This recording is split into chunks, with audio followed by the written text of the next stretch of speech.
Olá, pessoal. Aqui é Paula daí para mais um bate-papo aqui no PacoNet. Hoje com a ilustre presença do palestrante corporativo Cláudio Luvisotti, que apresentou um tema muito interessante que eu acho que cabe muito bem aqui para o que nós estamos fazendo nas últimas semanas, o que nós estamos falando nas últimas semanas, que foi o tema Você em Alta num Mundo em Baixa.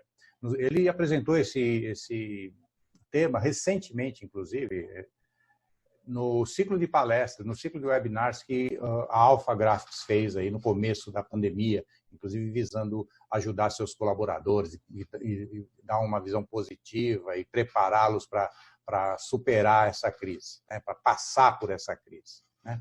Isso me lembra bem a frase célebre do Winston Churchill, que se você está passando por um inferno, não pare. Então vamos em frente, pessoal. E é um prazer recebê-lo aqui, Cláudio. Muito prazer mesmo, muito legal que você teve tempo aí de falar um pouco com a gente. Sei que sua agenda não deve estar fácil.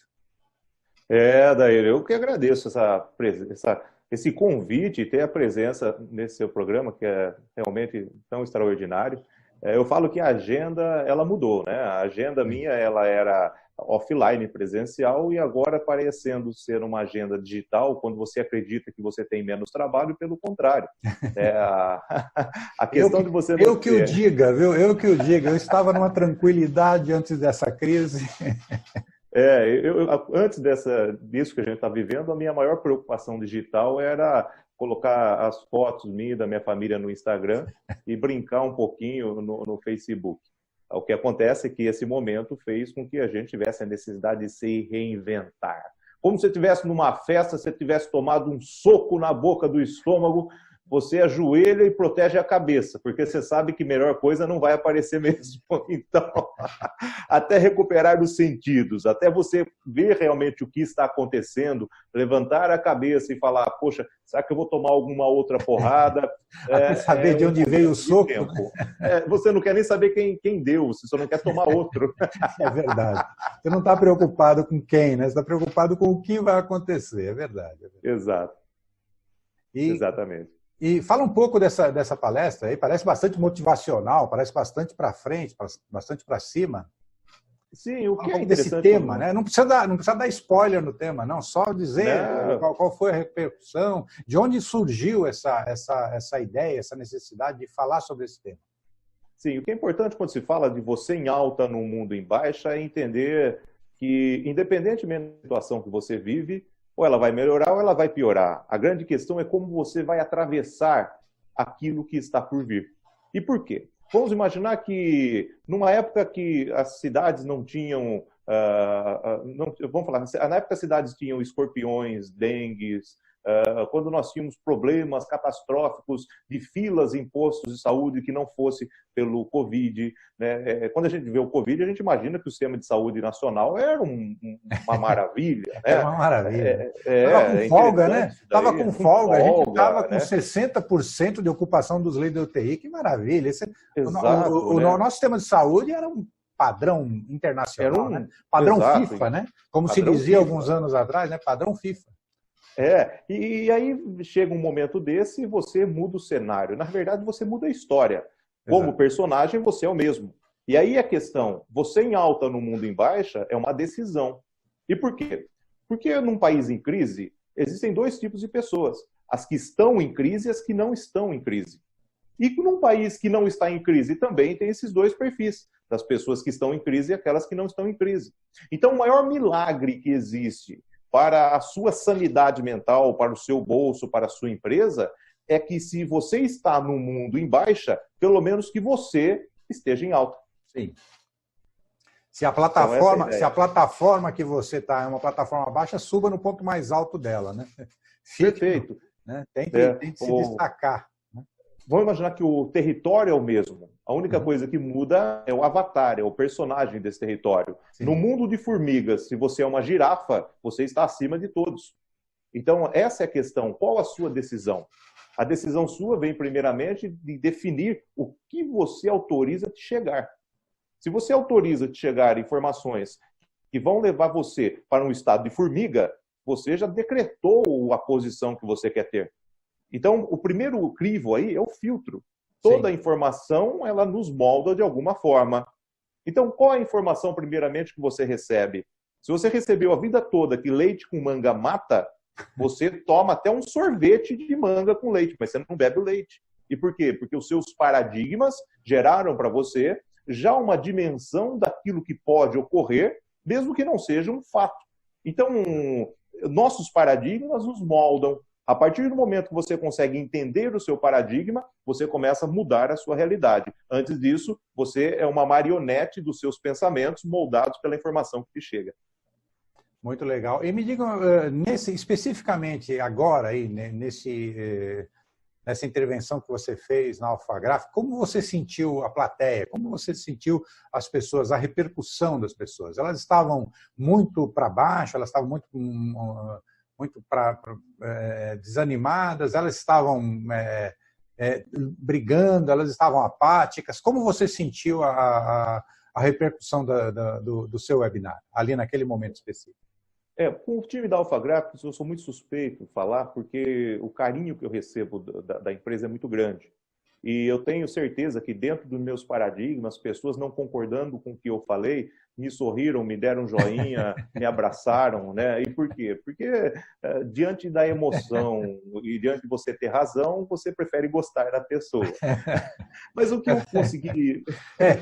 Esse é o problema do network muito próximo, né? A gente acaba tendo uma certa proteção, né? Tem uma certa proteção eu fui muito amado, Eu senti isso aqui no Papo Net, né? Como eu só trouxe amigos aqui no começo e só tenho trazido relacionamentos a partir dessas recomendações de amigos, assim, né? Não fui muito atrás de expoentes de mercado que eu não conhecesse, né? Então trouxe só o pessoal mais... Então eu só recebi elogios como retribuição. Aí eu fico preocupado, como será que eu estou fazendo um bom trabalho ou o pessoal está me elogiando pela amizade que temos? Sim. Adair, eu acredito assim, que todas as nossas ideias são peças de quebra-cabeça.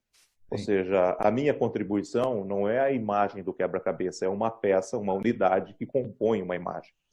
E, uma bela analogia, existe um ponto, né, um ponto antigo, né, que se atribui aos reis da era antiga, que fala que um rei, né, chamou um elefante, ele reuniu um elefante e todos os cegos que tinham no reino, para esses cegos falarem o que era um elefante.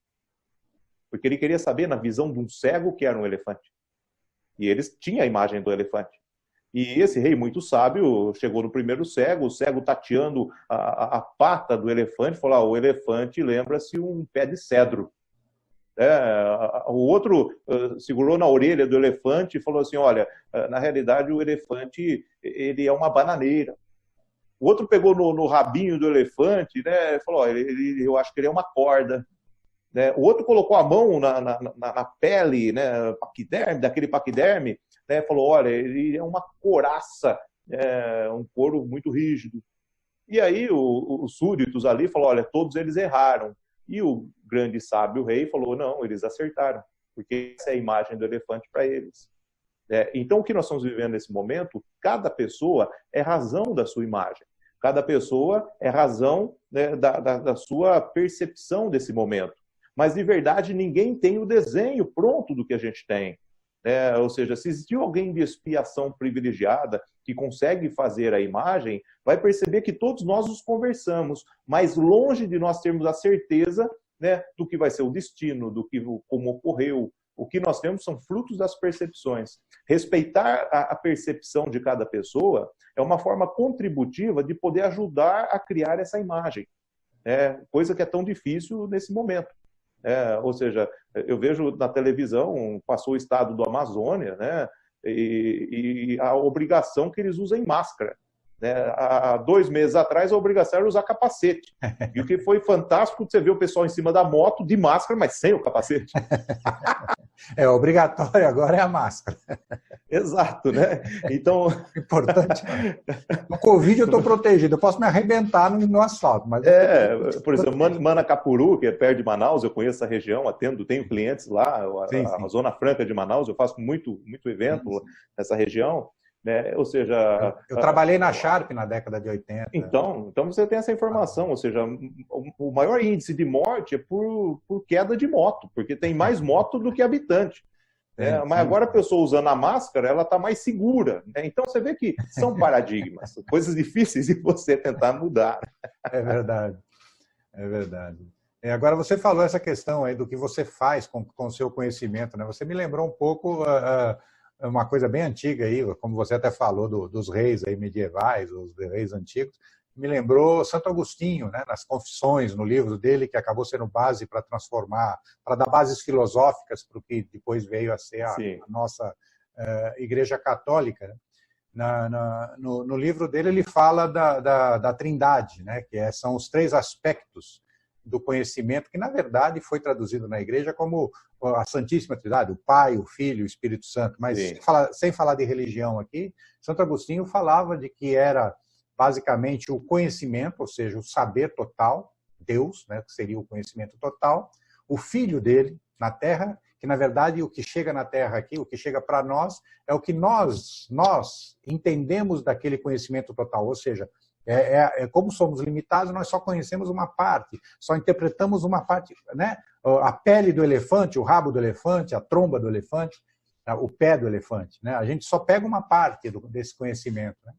E o terceiro ponto seria o Espírito Santo, que ele diz, né? Ou que ele fala no seu livro, a ação, ou seja, é o que você faz com o que você entendeu.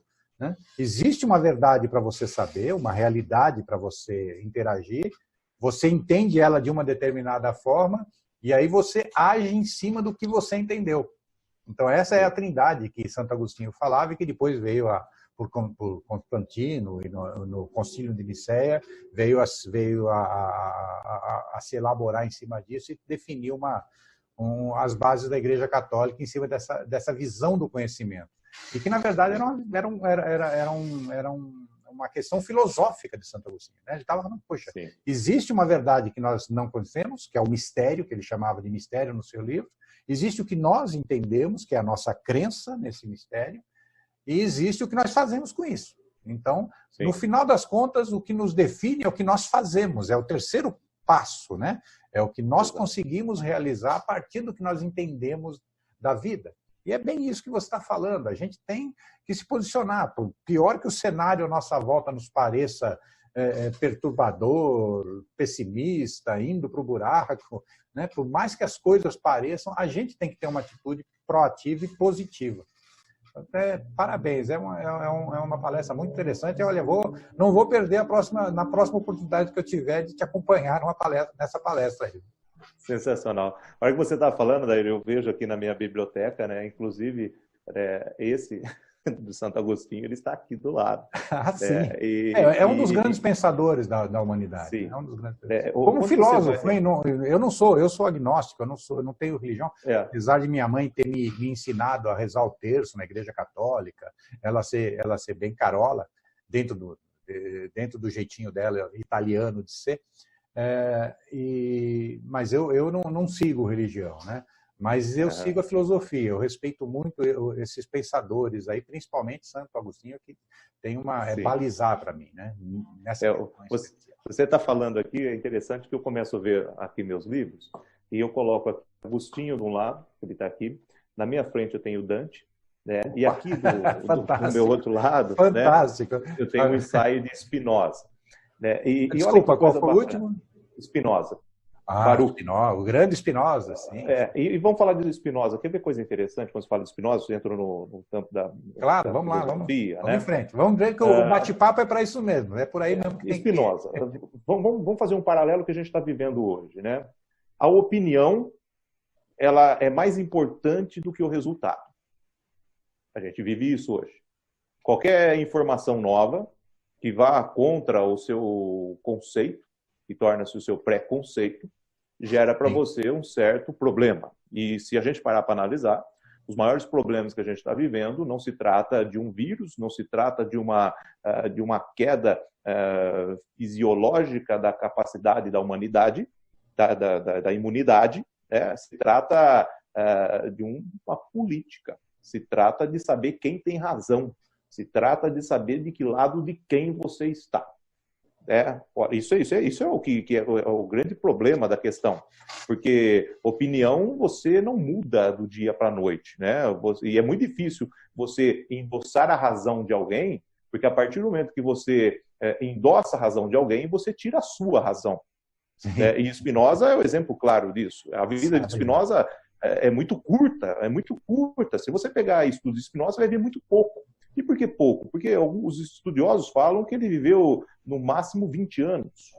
No máximo 20 anos. Então, toda a produção que ele teve iluminada de conhecimento, né, que foi o que a gente tem aqui, fora, talvez deve ter tido mais, mas a gente não teve como acessar, né, foi entre a idade dos 12 aos 20 anos de idade. Né? E é mais interessante na história dele, né, que ele tinha que ter uma profissão. E a história fala que ele morreu dessa profissão. Spinoza era polidor de lentes. Polidor de lentes, olha. Esse foi a profissão de Spinoza. E no laudo de óbito, segundo os estudiosos de Spinoza, ele morreu dos efeitos de polir as lentes dos óculos. Olha. Isso é aceitável. Uhum. Isso é muito aceitável para a época.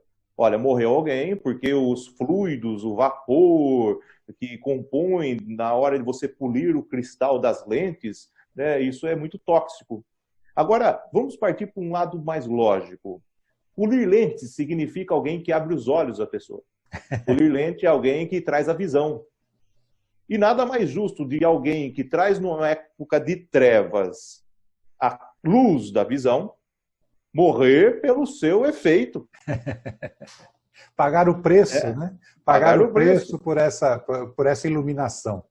Exato. Então, o que é importante agora, nesse momento que a gente está vivendo, como um líder, como um empresário, como um cidadão, você está pagando o preço da sua posição. Né? Qualquer coisa que você incentivar a melhoria, seja econômica, seja social, você deixou de ser a pedra e passou a ser a vidraça. É verdade. Por isso que a gente vai ver muita gente calada, muita gente sem manifestar nada. E por quê? Porque vai que vem uma pedra maior do que a capacidade da vidraça. É verdade.